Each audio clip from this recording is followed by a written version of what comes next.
আজকে আমরা নবম দশম শ্রেণীর রসায়ন বইয়ের ষষ্ঠ অধ্যায় থেকে অণুর আণবিক ভর বের করার পদ্ধতি শিখব।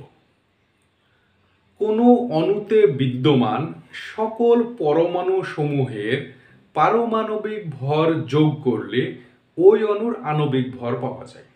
তাহলে কি বললাম, যে কোনো অণুতে বিদ্যমান সকল পরমাণুর পারমাণবিক ভর যোগ করলে ওই অণুর আণবিক ভর পাওয়া যায়। কোনো অণুতে বিদ্যমান সকল পরমাণুর পারমাণবিক ভর যোগ করলে ওই অণুর আণবিক ভর পাওয়া যায়। এখন আমরা সোডিয়াম ক্লোরাইডের আণবিক ভর বের করে দেখব কিভাবে বের করা যায়। তাহলে সোডিয়াম ক্লোরাইড অণুতে সোডিয়াম পরমাণু আছে একটি এবং ক্লোরিন পরমাণু আছে একটি। অতএব সোডিয়াম ক্লোরাইড এর আণবিক ভর সমান সোডিয়ামের পারমাণবিক ভর প্লাস ক্লোরিনের পারমাণবিক ভর ইকুয়াল 23 ইন্টু 1 প্লাস 35.5 ইন্টু 1। এখানে 23 হচ্ছে সোডিয়ামের পারমাণবিক ভর, আর যেহেতু একটি পরমাণু রয়েছে তাই আমরা 1 দিয়ে গুণ দেব।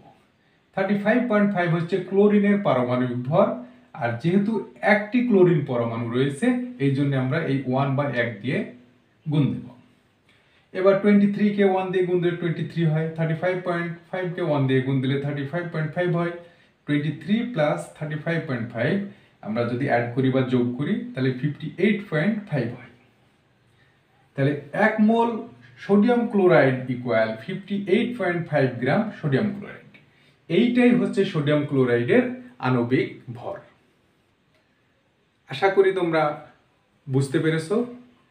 এবার H2O পানির আণবিক ভর বের করে তোমরা কমেন্টে তার উত্তরটি পাঠিয়ে দেবা।